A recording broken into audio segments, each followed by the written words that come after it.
Séisme au sommet du pouvoir. Et pour une fois, ce n'est pas une formule creuse. Le verdict est tombé du côté des Nations Unies. Baerbock a été balayé. Sortie de scène sans ménagement. Aucun adieu solennel, aucun discours d'excuses. Juste une exclusion nette. Motif? Un gigantesque jeu de dupes. Un parcours professionnel retouché comme une affiche publicitaire. Des postes jamais occupés. Des appartenances sorties de l'imagination. Une trajectoire personnelle repeinte. Séisme au sommet du pouvoir. Et pour une fois, ce n'est pas une formule creuse. Le verdict est tombé du côté des Nations Unies. Baerbock a été balayé. Sortie de scène sans ménagement. Aucun adieu solennel, aucun discours d'excuses. Juste une exclusion nette. Motif? Un gigantesque jeu de dupes. Un parcours professionnel retouché comme une affiche publicitaire. Des postes jamais occupés. Des appartenances sorties de l'imagination. Une trajectoire personnelle repeinte couche après couche. Le constat est brutal. Tout était artificiel, de la première ligne à la dernière. Et ne vous y trompez pas, il ne s'agit pas d'un petit embarras qu'on glisse sous le tapis, c'est un effondrement diplomatique de première catégorie. Une onde de choc qui dépasse largement le cas individuel. L'Allemagne encaisse, ses institutions vacillent, et se dessine en filigrane une élite politique déconnectée, enfermée dans sa propre glorification. Car ce scénario ne s'est pas joué dans un couloir discret. Il s'est déroulé sur la scène la plus exposée du globe. 193 nations, des foules de correspondants, un public mondial. Et au cœur de ce théâtre, une ex-ministre allemande hissée vers les sommets grâce à une illusion savamment entretenue. Alors une question demeure. Que dit réellement cette affaire sur l'état de notre nation? Retour en arrière. Hiver 2025. Baerbock ne siège plus au ministère des Affaires étrangères. Rideau. Fin officielle. Et pourtant, la voilà catapultée au perchoir de la 80e Assemblée générale des Nations unies. Un fauteuil normalement réservé aux vétérans de la diplomatie, aux figures forgées par des décennies de négociations et de crédibilité. Mais au lieu d'un monument d'expérience, c'est une élue surtout connue pour ses bourdes verbales et ses prises de parole hésitantes qui héritent du rôle. Celle qui trébuchait déjà sur des phrases simples est désormais censée orchestrer les échanges planétaires. Une blague géante? Même pas. C'est la mécanique prévisible d'un appareil politique où l'obéissance pèse plus lourd que le talent. À Washington, l'incrédulité domine.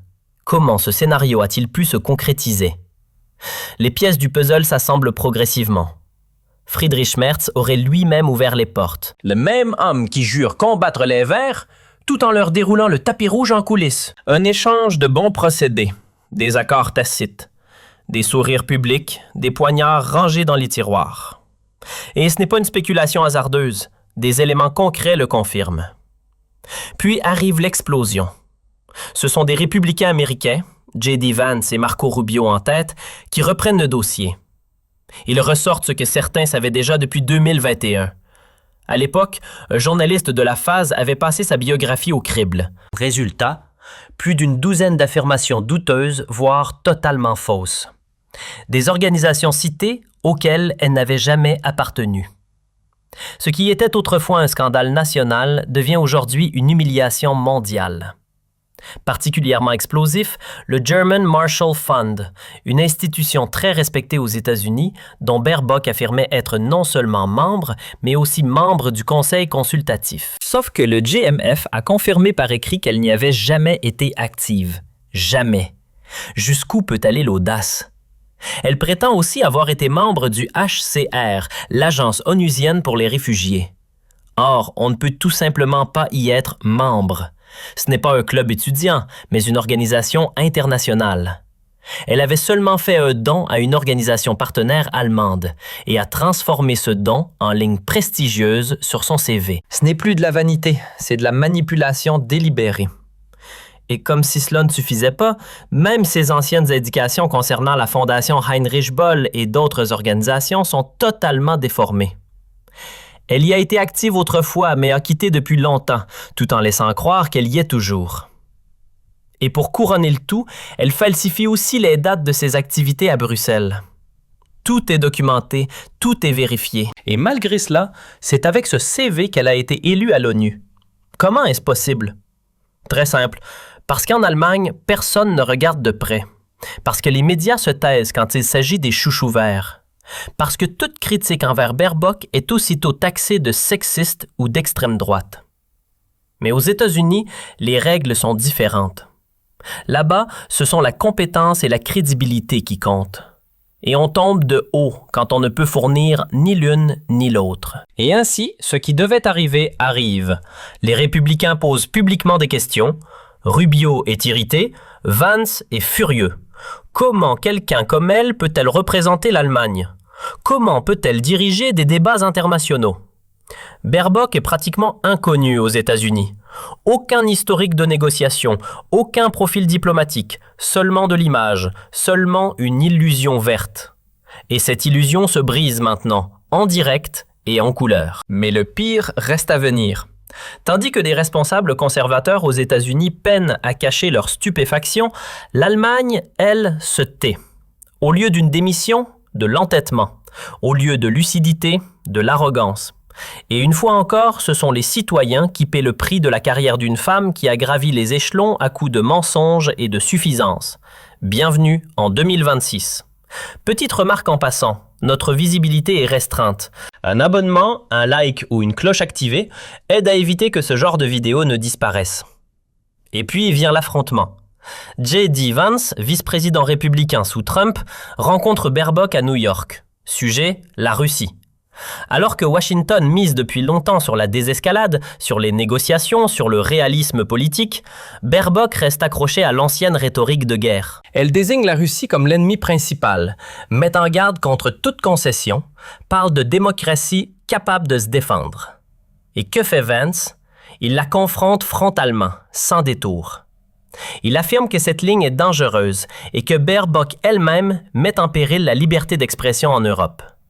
Son ostracisation de l'AfD, ses leçons de morale aux autres États, cela n'a rien à voir avec la démocratie. Des millions d'électeurs de l'AfD sont systématiquement diffamés en Allemagne. Leur parti est surveillé par les services de protection de la Constitution. Non parce qu'ils seraient criminels, mais parce qu'ils dérangent.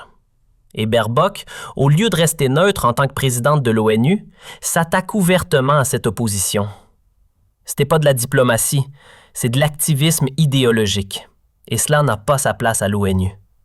Mais elle continue. Baerbock critique Trump, remet en question sa politique envers le Venezuela. Elle parle de violation du droit international et réclame des sanctions. Et qu'est-ce passe-t-il? Marco Rubio lui répond en direct et tranche net. Le Venezuela est un narco-État. Maduro est un criminel. Inculpé par un grand jury américain, point final. Baerbock, qui invoque l'article 2 de la Charte des Nations Unies, se fait recadrer. Et pas seulement sur le plan rhétorique, mais aussi politique. Car avec cette réplique, Rubio la démasque. Ignorante, idéologiquement aveuglée, embarrassante. Et puis, la réalité s'impose. Les États-Unis, avec Trump et Rubio en tête, ignorent depuis longtemps cette diplomatie onusienne. L'ordre fondé sur des règles dont Baerbock rêve n'existe plus que dans les programmes des partis de gauche. Dans le monde réel, ce sont la puissance, la souveraineté et les intérêts qui comptent. Et les sermons moralisateurs de Baerbock y apparaissent comme un corps étranger. Lorsqu'elle se met en plus à mendier publiquement des dons pour l'UNICEF, tout en se posant en guide moral du monde, la coupe est pleine. Et savez-vous ce qu'il y a de plus amer?